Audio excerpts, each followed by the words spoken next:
Jadi olahraga itu pada prinsipnya adalah kita mau cari sehat, ya kan, untuk menguatkan, untuk memperbaiki tubuh kita yang rusak.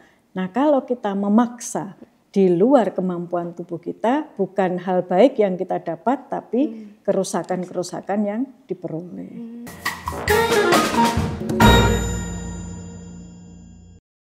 Halo Sobat UGM Channel, kembali lagi di UGM Talks. Hari ini kita akan membahas mengenai beberapa fenomena yang cukup common nih di antara kalangan anak muda dan juga berbagai kalangan sih sebenarnya tentang FOMO terhadap aktivitas fisik yang mungkin belum pas nih dengan kemampuan aslinya sebagai individu gitu. Nah, hari ini nggak akan sendiri karena hari ini saya bersama dengan Profesor Dr. Denny Agustiningsih, MKes AIFM. Selamat datang Prof di APH.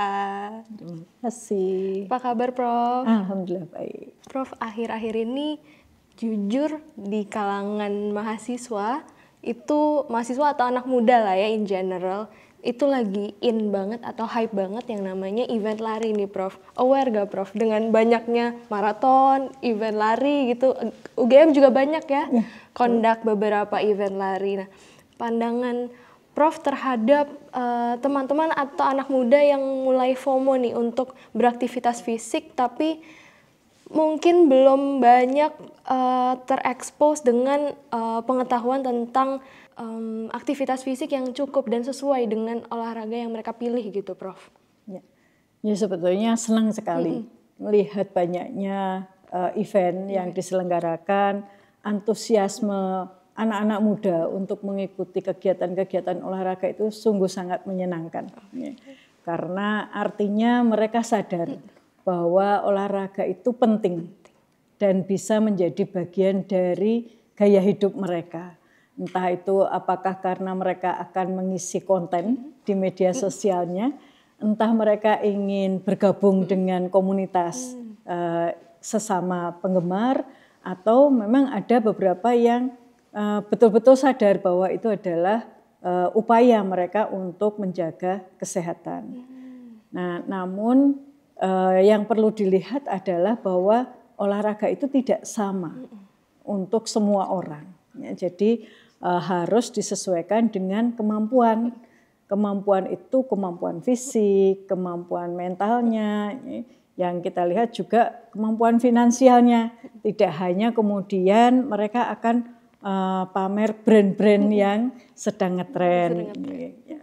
Bahkan beberapa saat yang lalu karena korban dari konten media sosial ini ada joki pula. Joki Strava itu ya Prof joki ya? Strava, ya. Nah itu kan jadi yang awalnya menyenangkan jadi memprihatinkan.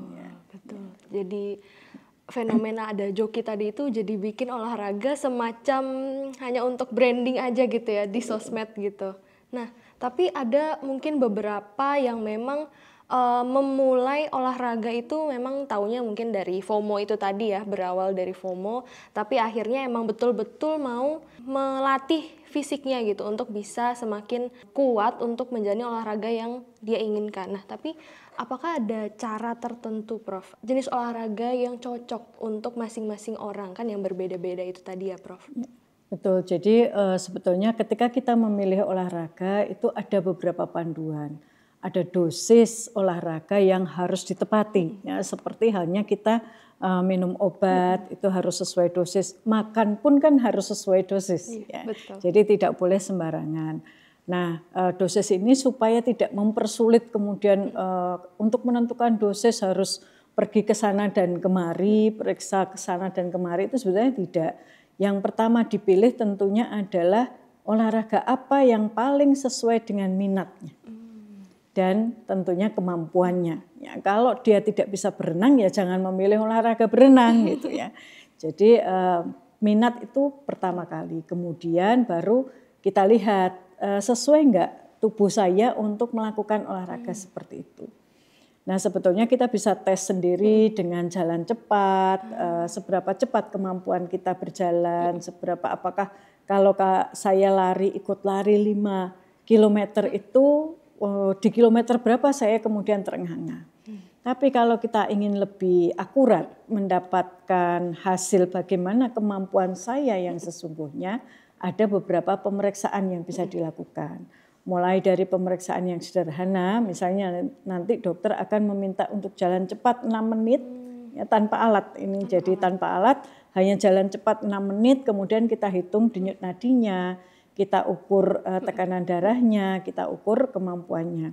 Tapi ini kan agak cukup kasar ya. Jadi kalau mau yang lebih benar-benar presisi, ada alat yang kita sebut sebagai cardiopulmonary exercise test. Ya, nah, dengan alat CPET ini ada dua pilihan. Kita bisa menggunakan treadmill atau kita bisa menggunakan sepeda latih atau ergocycle yang sudah dihubungkan dengan EKG, perekam jantung, dan juga sungkup untuk merekam kemampuan bernafas. Sehingga dengan menggunakan alat ini kita bisa melihat kemampuan jantung parunya dan kemampuan otot tubuh secara keseluruhan. Ya, dan di situ kita bisa mengukur, oh kamu mampu lari 5 km, tapi harus mulai dari 1 kilo dulu minggu pertama, 3 kilo minggu kedua, dan seterusnya bertahap. Ya. Demikian juga kalau ternyata kamu punya potensi untuk menderita penyakit jantung, karena ternyata orang tua kakeknya itu ada yang penyakit jantung dan dia mungkin selama ini gaya hidupnya tidak teratur, ya, jadi ada potensi sakit jantung. Maka kamu tidak boleh ikut lari yang 10 km. Kamu jalan cepat dulu selama 3 bulan, setelah itu baru cek lagi untuk apakah kemampuanmu sudah meningkat. Baik, berarti memang harus dimonitor secara khusus ya untuk kemampuan kita beraktivitas fisik, karena bisa jadi bahaya ya dok kalau misalnya tidak sesuai dengan kemampuan yang kita miliki gitu ya dok. Betul, jadi olahraga itu pada prinsipnya adalah kita mau cari sehat, ya kan, untuk menguatkan, untuk memperbaiki tubuh kita yang rusak. Nah kalau kita memaksa di luar kemampuan tubuh kita, bukan hal baik yang kita dapat, tapi kerusakan-kerusakan yang diperoleh. Iya, itu juga jadi salah satu downside ya dari olahraga yang berlebihan atau juga olahraga yang tidak tepat gitu. Nah, ada juga saya tuh melihat ada orang-orang yang memiliki prinsip no pain no gain nih, Prof. Jadi ketika setelah berolahraga semakin sakit badannya, semakin pegal-pegal, kram-kram gitu, semakin merasa saya sudah training dengan baik hari ini karena sudah terasa di otot, sudah terasa badannya mulai sakit-sakit gitu, seperti itu. Nah, pandangan Prof terhadap prinsip seperti ini bagaimana, Prof? Ya, sebetulnya no pain no gain itu kan memang bergumandang lantang gitu ya. Sebetulnya no pain no gain itu tidak ada salahnya bagi pemula olahraga. Itu untuk menyemangati, karena orang yang tidak pernah berolahraga, tidak pernah beraktivitas fisik, sekali beraktivitas tentunya akan sakit, nyeri, pegel. Kenapa? Karena dia menggunakan ototnya di luar kebiasaannya, dan itu pasti ada kumpulan-kumpulan sisa-sisa metabolisme yang harus dikeluarkan. Dan dia tidak bisa keluar segera kan, perlahan-lahan. Maka untuk olahraga ini harus ada recovery-nya. Kalau kita sudah olahraga ya harus istirahat, recovery 24 jam sampai 48 jam. Nah setelah itu baru olahraga lagi. Jangan memaksa pagi sore ya. Nanti bosen juga, sudah sakit bosen. Nah tapi no pain no gain ini ada batasannya. Kalau sekedar pegel, kemudian nyeri, tapi sudah recovery 1-2 hari tadi hilang, ya berarti kan ini memang respon normal. Boleh besoknya dilanjutkan lagi olahraga. Tapi kalau nyerinya itu kemudian terasa menusuk, membakar, sudah istirahat kok nggak hilang, ya, dipakai bergerak semakin nyeri, berarti itu ada cedera. Dan itu yang kemudian harus dikompreskah, harus diberikan perlakuan-perlakuan yang lain. Ya. Nah maka yang penting tadi memahami sinyalnya. Ini nyeri sesungguhnya, ada cedera atau memang karena saya pakai melebihi kebiasaan. maka harus ada recovery. Jangan kemudian memaksakan, oh toh saya sanggup, apalagi kalau nanti mau pamer dengan teman-temannya, pamer dengan komunitasnya, 7 hari dalam seminggu lari 5 kilo terus. Nah ini merusak badannya. Ya, jadi harus ada recovery dan diperhatikan kebutuhan dari tubuhnya. Nah no pain no gain ini kalau untuk otot, jadi memang dia bermanfaat ya, selama kita memahami sinyal tubuh. Tapi kalau untuk jantung kita, dia tidak bermanfaat dan bahkan membahayakan.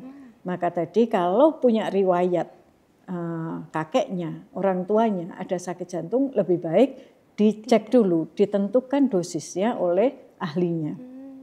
Sehingga no pain no gain untuk jantung ini tidak kemudian tiba-tiba dia berhenti di setengah-tengah kita berolahraga. Begitu. Berarti memang masa recovery, apalagi untuk pemula mungkin itu sangat penting untuk agar ototnya dan mungkin badannya bisa beradaptasi gitu ya dengan kebiasaan baru tadi. Nah, mungkin pasti ketika baru memulai, bahkan yang sudah expert pun biasanya setelah olahraga itu merasa puas.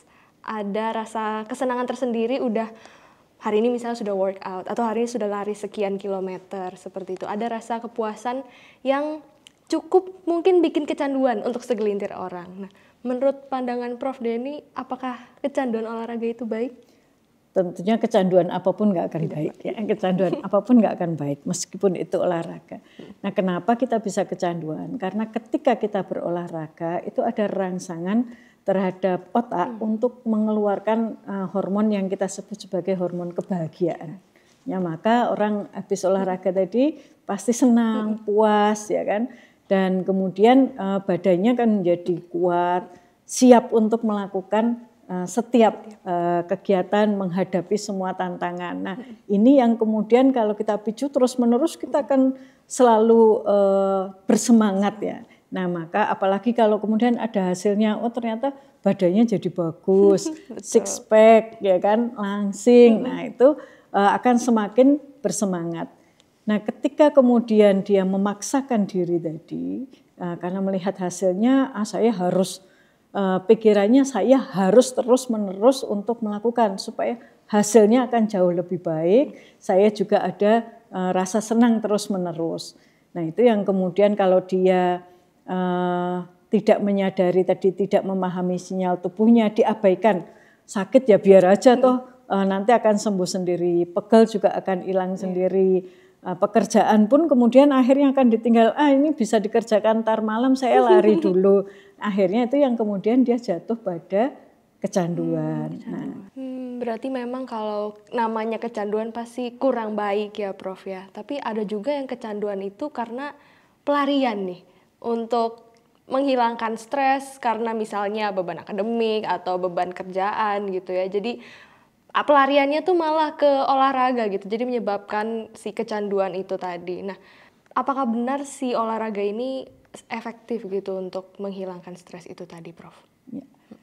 Sebetulnya salah satu manfaat olahraga memang untuk memperbaiki, untuk menjaga kesehatan mental. Jadi beberapa penelitian memang membuktikan bahwa orang yang berolahraga itu kesehatan mentalnya lebih baik. Tetapi dan juga mungkin tidurnya lebih nyenyak, ya, ketangguhan mentalnya lebih baik. Tetapi kalau dia berlebihan pasti akan menyebabkan dia lebih stres lagi. Lebih stres lagi, apalagi mengejar saya harus dapat medali, saya harus menang, saya harus segera turun berat badan. Nah itu juga akan menyebabkan stres yang berbeda. Kecanduan ini kan kemudian dia tidak memberi kesempatan badannya untuk melakukan reparasi, regenerasi yang biasa dikerjakan tubuh kita pada saat kita berikan recovery. Iya. Sempat disinggung recovery juga untuk bisa merepair ya badan kita. Nah berarti untuk overtraining itu sebetulnya bisa dicegah dan dikontrol oleh masing-masing individu berarti ya Prof. Itu cara agar tidak overtraining itu seperti apa dok? kita mesti membuat jadwal. Ya, jadi membuat timeline, membuat jadwal bahwa tadi recovery itu harus masuk. Misalnya kita olahraga 3 kali seminggu, nah ini ada recovery 24 sampai 48 jam. Tapi jangan lama-lama karena kalau recovery lebih dari 72 jam, badan kita akan kembali lagi ke kondisi sebulan ya sebelum recovery. Nah, maka itu cukup 24 sampai 72 jam maksimal. Tapi recovery itu bukan berarti kemudian kita hanya duduk di depan TV, di depan gadget sambil ngemil, bukan begitu. Yang dimaksud recovery itu adalah kita menjalankan aktivitas sehari-hari atau kita berolahraga yang jauh lebih ringan daripada olahraga yang terjadwal sebelumnya. Jadi bukan kemudian dilarang kamu masa recovery harus berbaring saja, duduk saja, bukan. Tidak seperti itu. Baik, berarti memang recovery itu sangat penting ya untuk jeda-jeda antara olahraga yang memang kita tekuni seperti itu. Nah mungkin ini juga jadi salah satu insights ya buat terutama untuk kalangan muda karena banyak FOMO-nya nih Prof. Ada event olahraga apa yang lagi hype ikut. Sekarang lagi lari mungkin besok pound fit, sekarang pound fit juga iya ya.